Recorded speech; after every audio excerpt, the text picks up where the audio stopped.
Allahumma sholli ala sayyidina Muhammadin tibbil qulubi wa dawaiha wa afiyatil abdani wa shifaiha wa nuri.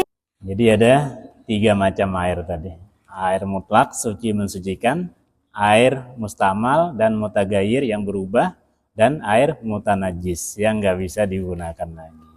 Ya. Kalau darurat juga sih ya pakai aja pendapat itu ya. Tapi kalau masih belum darurat, cari aman begitu ya kan. Kita cari aman insya Allah. Jadi tadi yang berubah bau tadi, dia itu membatalkan tidak memandang 1 kula 2 kula ya, meskipun tidak 2 kula, kalau dia berubah baunya, misalkan di sana kemasukan bangkai itu kan dia dianggap najis itu kan. Kalau najis masukkan 2 kula berubah baunya itu sudah nggak berlaku kan? Nggak berlaku sudah. Tidak ada patokan 2 kula lagi kan begitu. Iya. Kalau sudah berubah bau dan berubah warna kan itu. Ya. Kalau kemasukan najis tadi kan, udah nggak bisa lagi. Bahkan kalau menurut imam mazhab itu ya, misalnya sumur kita kemasukan bangkai misalnya, maka bangkainya dibuang, kemudian sumurnya dikuras sebanyak 200 timba yang biasa dipakai. Nah, setelah ditimba 200 sudah suci gitu. Ada keterangannya di sini. Ya. Insya Allah ya. Mudah-mudahan kita bisa memahaminya begitu. Sini nanti ada keterangannya lagi ya. Ada keterangannya.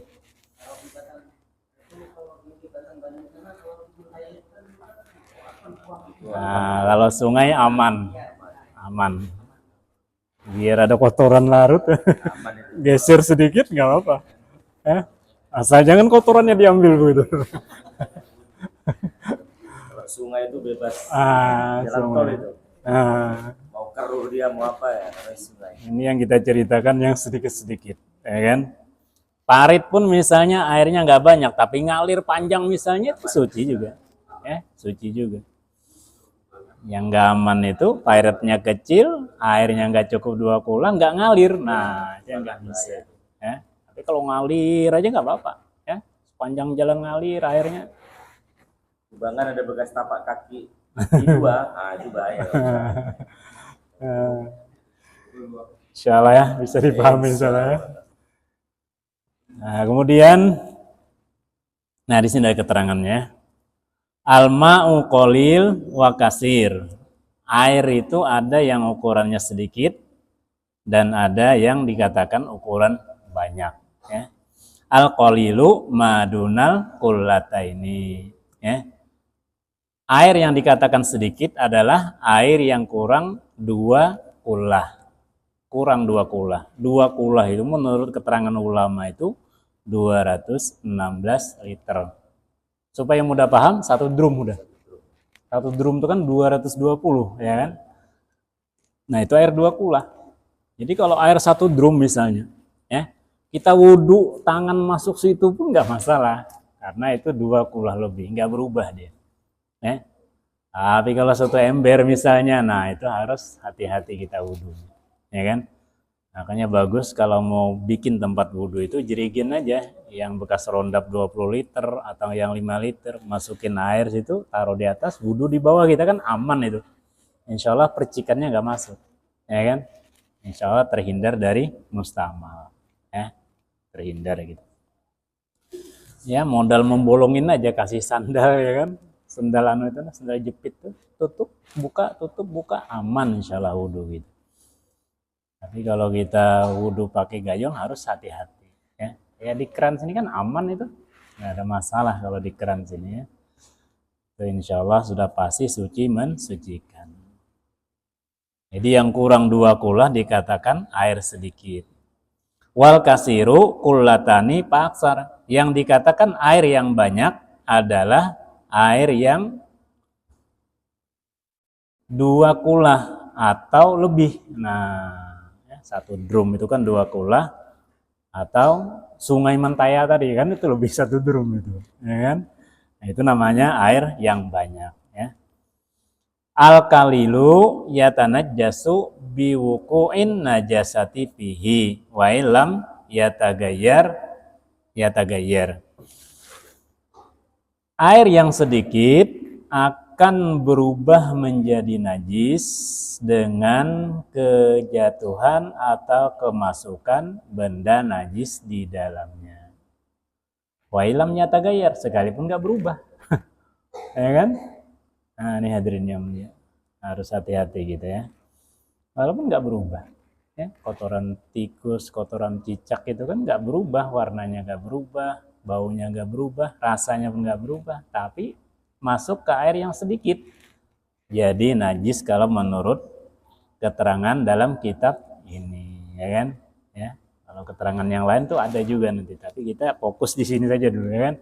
Jadi kalau orang mau bertanya kenapa buka sendiri kitabnya begitu. Jadi ada referensinya kita, ya kan? Ada tanggung jawabnya begitu. Wal ma'u kasiru la yatanajjasu illa idza tagayyara ta'muhu aw launuhu aw rihuhu. Dan air yang banyak tidak akan berubah jadi najis kecuali apabila berubah rasanya. Nah, jadi najis jadinya. Aw launuhu, atau warnanya berubah. Aw rihuhu, atau baunya berubah. Nah, ini kan yang seperti ditanyakan beliau tadi, ya. Kalau airnya banyak tapi berubah baunya jadi najis, ya, jadi najis. Caranya gimana? Ya, kalau yang 2 kulah itu masukin aja air banyak-banyak, ya kan, supaya hilang baunya. Tapi mending dibuang aja, ya kan, daripada capek-capek juga, sama aja 1 drum juga nanti. Nah, itu diantara keterangan tentang masalah air yang banyak dan air yang sedikit. Air yang suci mensucikan, air mustamal, air yang berubah, dan air yang najis. Ya. Insyaallah kita bisa memahami, insyaallah ya. Nah, alhamdulillah kita akan lanjutkan lagi kepada bab yang berikutnya. Faslun, ini suatu pasal atau bab yang menjelaskan mujibatul gusli sittatun, yang mewajibkan kita mandi besar, mandi hadas besar, itu ada 6 macam, ya. Jadi kalau terjadi 6 macam ini kita wajib mandi begitu, ya. Yang mewajibkan kita mandi adalah 6 perkara. Sittatun, ada 6. Yang pertama ilajul khasyafati fil farji, ya. Nah, ini memasukkan, maaf ya, majelis kita ini majelis mulia, tapi ini karena ada dalam kitab keterangannya harus kita sampaikan, ya. Jadinya memasukkan masuknya kemaluan laki-laki dalam perempuan. Nah, itu wajib mandi, ya. Ya, batasnya helmnya itu, ya kan, supaya halus kalimatnya, helmnya itu masuk udah wajib mandi, ya. Tapi kalau itu belum masuk nggak wajib mandi. Keluar atau nggak keluar, kalau itu sudah masuk wajib mandi. Baik yang depan atau belakang tetap wajib mandi, ya, wajib dia mandi. Itu yang pertama. Kalau masalah ini sepintas saja, kalau mau nanya pribadi aja nanti, ya. Ya, karena banyak anak-anak ini, ya kan, nanti dia bingung dia, bengong dia, ya kan. Kalau nggak ada anak-anak sih kita jelaskan betul-betul begitu, ya kan. Paham aja kan kira-kira? Nah, yang kedua yang mewajibkan kita mandi adalah khurujul mani, keluar air mani, ya. Itu wajib juga mandi, baik lewat mimpi ataupun yang lainnya. Bisa aja kita traveling contohkan masing-masing, ya kan. Nggak usah ditanya-tanya lagi. Pokoknya kalau keluar air mandi wajib keluar air mani wajib mandi, ya. Sengaja atau enggak sengaja, ya, sadar atau enggak sadar. Kita tidur kan enggak sadar, ya kan. Mimpi nikah misalnya, asik-asik tiba-tiba basah, ya kan. Nah, keluar air mani berarti kita wajib mandi, ya. Jadi Jadi air mani itu hadirin yang mulia yang keluar dari kemaluan laki-laki dan perempuan, ya, itu ada ciri khasnya masing-masing, ya. Baunya ada ciri khasnya, warnanya juga ada ciri khasnya. Insya Allah kita ngerti. Karena yang keluar dari kemaluan kita itu ada 3, ya, ada 4. Air kencing, air mazi, air wadi, air mani, ya, 4 macam itu. Yang wajib mandi cuma kalau keluar air mani, ya. Kalau air kencing kita sudah ngerti semua, ya kan? Kalau air mazi itu air yang keluar agak kental saat kita terangsang gitu, ya. Nah, itu keluar itu sedikit. Kemudian air mani itu yang terjadi suami istri kebanyakan. Nah, setelah keluar air mani itu ada lagi keluar lendir. Nah, itu air wadi namanya. Itu najis semua itu, ya. Air mani suci, air wadi, air mazi, air kencing itu najis, ya. Jadi kalau keluar air mazi, air wadi, air kencing nggak perlu mandi, dicuci saja karena itu najis. Tapi kalau keluar air mani wajib kita mandi. Nah, ini 2 macam sudah yang mewajibkan kita mandi. Jadi kalau mau lebih jelas lagi tanyakan saat kita kopi break nanti, ya kan? Tanggal 23. Tanggal 23, 24 nanti lebih jelas lagi kita di sini, ya. 1 hari 1 malam gitu. Sambil ngopi. Kopi break. Mau nanya apa aja nanti kita jelaskan, ya. Kalau live kayak gini kan gak enak kita nanti, ya kan? Nggak ngerti itu Caca. Itu. Hasan, lagi mah Hasan ya. Hasan. Mana Hasan? Masya Allah. Yang kecil-kecil kayak gini yang ingatannya kuat itu. Iya. Ya? Apa itu maji-maji? Kata Ustadz ada air maji, air madi. Gitu. Nah, nanti tanya, ya.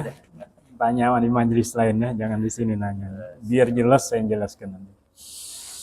Kemudian yang mewajibkan mandi lagi adalah haid.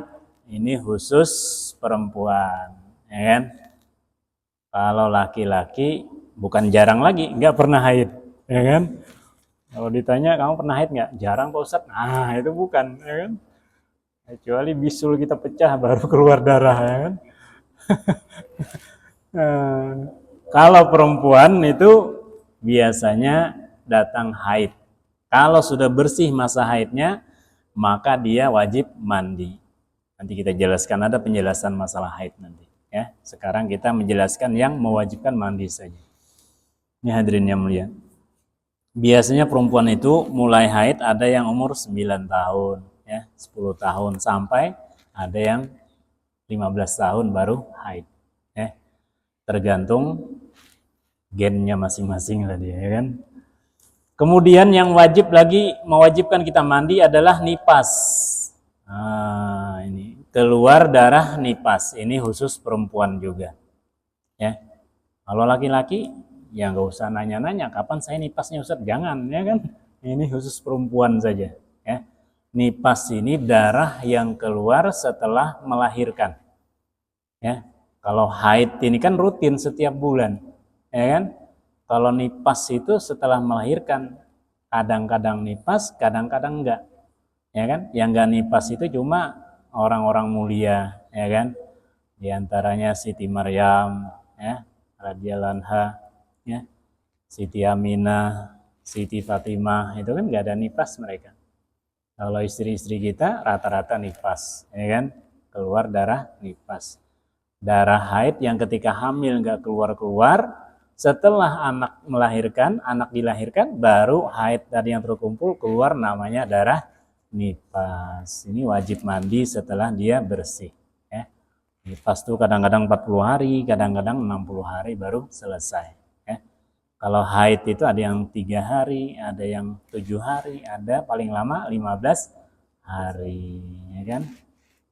Lebih 15 hari masih keluar darah, itu bukan nipas lagi, bukan haid lagi namanya, darah penyakit, ya, darah kotor, darah istihadah. Nanti ada penjelasannya lagi. Jadi satu, masuknya kemaluan laki-laki kepada perempuan, yang kedua keluar mani, yang ketiga haid, yang keempat keluar darah nipas, yang kelima wiladah, melahirkan. Khusus perempuan juga nih, ya kan? Ah, Masa wilayah itu rata-rata. wiladah ini hadirin yang mulia, ibu-ibu ya, dengarkan. Jadi yang melahirkan ini wajib mandi. Mandinya itu setelah bersih darah nifas. Ya, bukan setelah melahirkan itu. Ya. Ini maksudnya darah wiladah ini kebiasaannya itu yang melahirkan kadang-kadang yang keguguran itu nah. Itu kan kadang-kadang nggak keluar darah nifas itu kan, maka dia wajib mandi. Ya, wajib mandi. Orang keguguran itu kan wajib mandi, tapi dia nggak keluar nifas kadang-kadang. Nah, inilah maksudnya wiladah. Ya, atau dia melahirkan seperti orang-orang mulia tadi itu kan, orang-orang mulia yang nggak ada nifasnya itu. Maka dia wajib mandi setelah melahirkan. Nah, gitu ya, Pak. Melahirkannya. Nah, ya. Langsung itu kan setelah melahirkan mandi yang misalkan yang nggak nifas langsung mandi. Itu langsung mandi. Langsung mandi wajib. Ya. Sengaja banyak nggak ngerti ya. Itu wajib mandi ya. Nanti ditanyakan lagi lah di majelis khusus nanti ya kan, biar penjelasan lebih jelas ya. Ini sepintas ini karena kita ngejar waktu juga ya. Insyaallah ibu-ibu ngerti ya insyaallah ya. Wiladah melahirkan itu baik dengan keguguran atau melahirkan normal itu wajib mandi. Tapi kalau yang melahirkan normal kan setelah nifas kan? Setelah nifas baru dia mandi. Mandi wiladah ini kan? Mandi wiladahnya. Ya. Karena kalau dia mandi hadas besar karena melahirkan ya nifas tetap aja ada hadasnya, ya kan? Sama kayak laki-laki itu nah, istrinya lagi haid, ya. Dia kumpuli karena nggak tahan misalnya dosa dia kan? Nah, hadas besarnya setelah dia haid juga baru hilang. Ya. Setelah dia haidnya selesai, baru hilang hadas junubnya itu. Ya. Karena walaupun dia mandi junub misalnya, ya kan? Ya nggak hilang juga. Ya. Nah, ini hadirin yang mulia. Mudah-mudahan Allah jaga kita, ya. Jangan sampai double nanti kan. Masya Allah. Itu yang kelima. Yang keenam yang mewajibkan mandi adalah al-maut, orang yang meninggal, jenazah. Nah, nanti ada di sini kita tata cara membandikan jenazah ya. Kalau bisa banyak-banyak yang hadir nanti ya kan, supaya kita nggak banyak tanya lagi, langsung kita praktekkan di sini, ya kan? Bagaimana cara kita memandikan jenazah. Jadi kalau orang meninggal itu yang wajib memandikannya orang yang hidup, ya kan?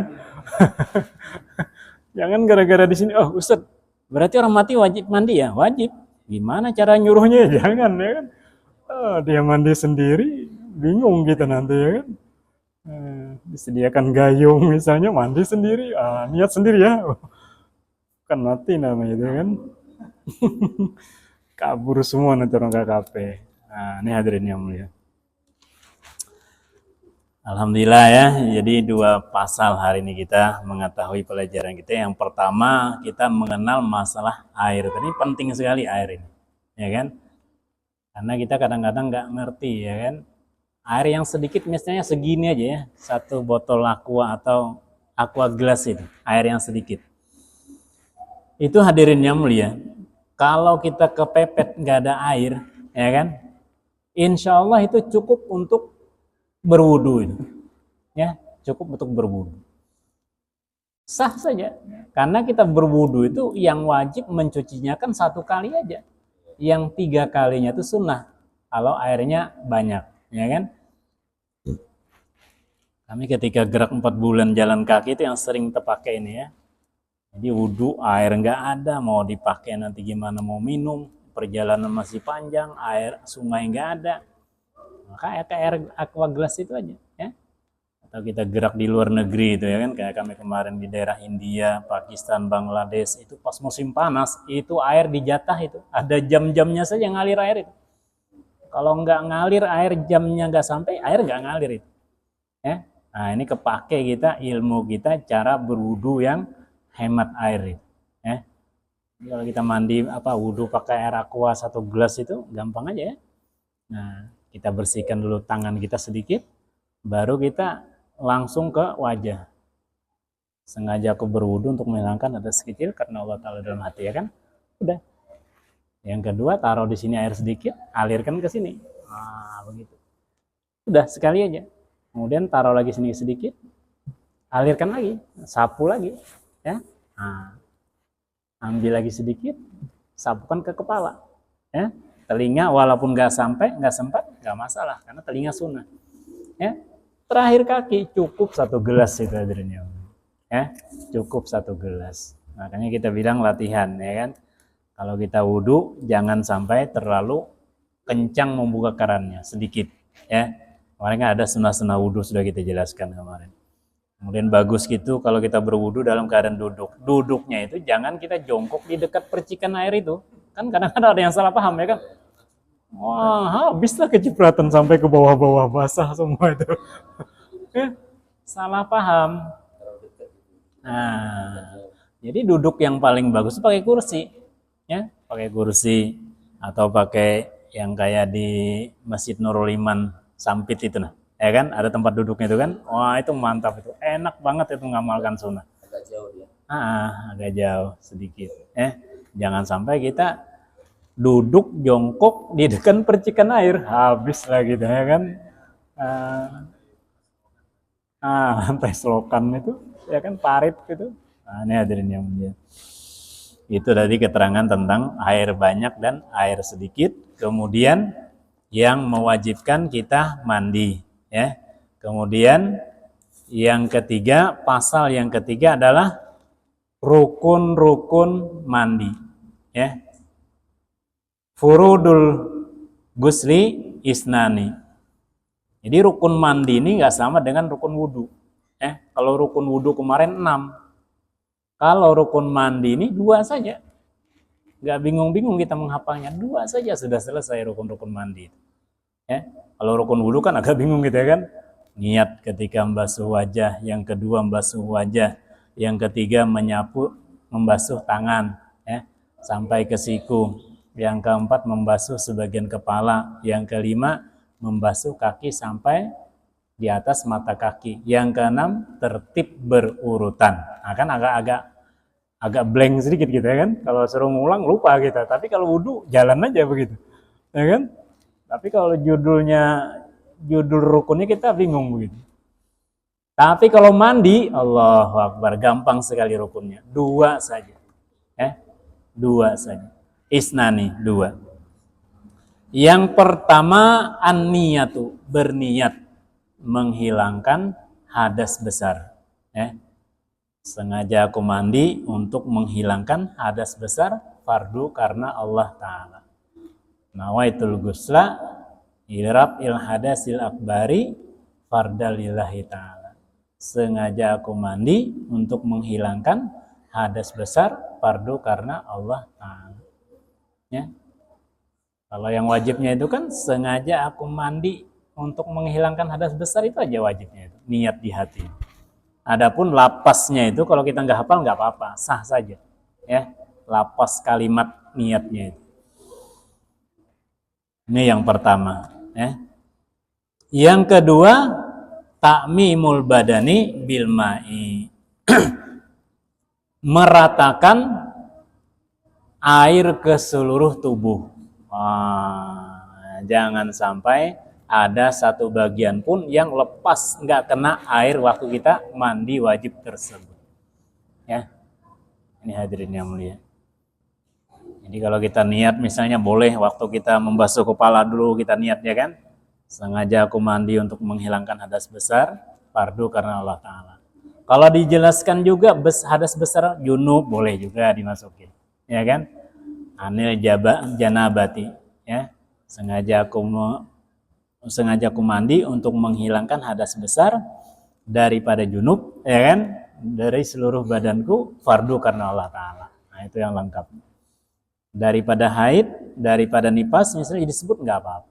Tak disebut juga sah saja, karena niatnya kita untuk menghilangkan hadas besar. Ini hadirinnya. Jadi kalau sebagian itu ada yang menjelaskan, ya, karena kalau kita ini kadang-kadang kalau mandi, apalagi subuh, kepala langsung kita siram, kadang-kadang bisa down katanya, bisa stroke katanya. Ya. Ada sebagian yang menyampaikan kalau kita mau mandi itu pertama kaki kita basahin dulu, ya kan, basahin dulu kaki. Walaupun kita belum niat misalnya, ya.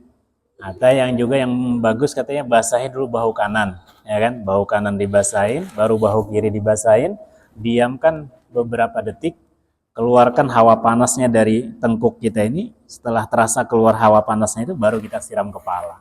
Ada juga yang begitu mengajarkan kita, ya, itu diantaranya. Yang penting kita niat mandi untuk menghilangkan hadas besar. Yang manapun dulu kita basahi, waktu kita berniat sah saja. Misalnya kita mandi di di Sungai Mentaya misalnya, ya kan?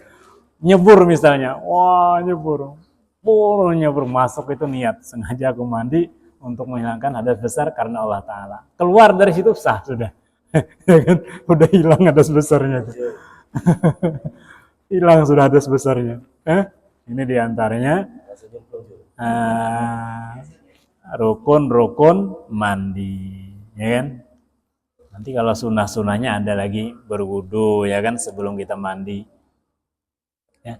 Kalau Imam Ahmad, Imam Malik itu wajib juga dia memasukkan air ke hidung sama kumur-kumur, ya, wajib mereka itu. Kalau kita sunnah saja, ya. Kalau Imam Syafi'i, ini hadirin yang mulia. Ada juga yang menganjurkan sebelum kita mandi sunnahnya cuci dulu tangan, bersihkan tangan, ya kan? Bersihkan tangan. Kemudian bersihkan kemaluan kita dari najis-najis, ya. Yang kepercik ke paha apa segala dibersihkan. Setelah itu kita berwudu, ambil air wudu, ya kan? Gerakan wudu itu seperti wudu. Wudu. Kemudian kaki kita tuh terakhir, ya, mencucinya terakhir. Setelah kita selesai niat mandi besar, yang terakhir baru kita cuci kaki kita yang kanan dan kiri. Itu lebih sempurna lagi. Sunnahnya seperti itu. Insyaallah ya. Bisa kan sudah cara mandi junub, ya? Kalau kita yang pesantren ya bisa ya. Kadang-kadang yang sepintas mendengar masih bingung-bingung gimana caranya mandi ini. Ya kan? Ada teman-teman gerak di daerah lu kiri, lu kanan, daerah Kasongan Ulu itu ya, Kasongan di daerah terpencil itu. Ada orang tua umur sekitar 65 tahun lah, anaknya sudah SMA kuliah, ditanya, "Pak, Bapak sudah bisa nggak cara mandi junub?" "Nggak tahu ya." Masya Allah, anak sudah banyak karena nggak pernah belajar, ya kan? Nggak pernah di majelis seperti ini. Ini perlu kita ketahui ya, ilmu seperti ini wajib kita tuntut. Nanti kalau ada yang nggak jelas, tanyakan aja, ya, tanyakan gimana cara mandinya. Kalau mandi itu gampang sekali. Yang penting seluruh anggota tubuh kita ini kena air semua, ya, jangan ada yang terlintas dan jangan ada yang menghalangi air masuk ke kulit, ya kan? Seperti kemarin lilin, ya, lempar alon, cat, ya, pokoknya macam-macam yang kira-kira terhalang lah nggak masuk air ke dalam kulit, itu jangan ada waktu kita mandi wajib tersebut. Insyaallah ya. Habis ya? Apa ya waktunya? Alhamdulillah hadirin yang mulia, inilah diantaranya materi pelajaran fikih kita malam hari ini. Ini kelihatannya sepele, tapi sangat menentukan diterima atau tidak diterimanya ibadah kita, ya kan? Seperti air yang bernajis tadi itu, kadang-kadang banyak yang terlanggar itu, ya kan? Ya, banyak yang terlanggar. Air yang sedikit, air yang banyak, kemudian yang mewajibkan mandi. Nah, tadi kata Ustadz tadi, ya kan, orang nggak tahu mandi wiladah tuh gimana, ya kan? Mandi melahirkan. Nah, kemudian rukun mandi ada dua. Yang pertama niat menghilangkan hadas besar. Yang kedua meratakan air ke seluruh kulit, badan, dan bulu atau rambut. Semua basah, nggak ada yang terlewatkan. Ya, kayak kita wudhu itu kan, di lubang mata kaki itu aja nggak basah, itu nggak sah wudhunya. Apalagi kalau mandi misalnya kan nggak kena itu, itu nggak sah juga mandinya. Insyaallah ya. Nah, mudah-mudahan Allah Subhanahu wa taala memberikan kita istiqomah untuk senantiasa belajar tentang agama kita. Semoga Allah memberikan kepahaman kepada kita. Semoga Allah memberikan ilmu yang berkah dan bermanfaat. Amin ya rabbal alamin. Al-Fatihah. Alhamdulillahirabbil alamin arrahmanir rahim maliki yaumiddin iyyaka na'budu wa iyyaka nasta'in shiratal mustaqim shiratal ladzina an'amta 'alaihim ghairil maghdubi 'alaihim waladdallin amin. Amin ya rabbal alamin. Bismillahirrahmanirrahim. Alhamdulillahirabbil alamin. Allahumma shalli ala sayyidina Muhammadin wa ala alihi washabihi ajmain. Allahumma anfa'na bima 'allamtana wa 'allimna ma yanfa'una wa zidna ilman ya Allah ya rabbal alamin. Rabbana atina fid dunya hasanatan wa fil akhirati hasanatan wa qina adzabannar. Wa sallallahu ala sayyidina Muhammadin wa ala alihi washabihi wasallam. Subhana rabbika rabbil izzati amma yasifun wa salamun alal mursalin walhamdulillahi rabbil alamin. Subhanallah wa bihamdihi subhanakallahumma wa bihamdika asyhadu an la ilaha illa anta astaghfiruka wa atubu ilaik. Assalamualaikum warahmatullahi wabarakatuh. Jangan lupa tanggal 23 24 ya. Kita itikaf di sini nanti insyaallah.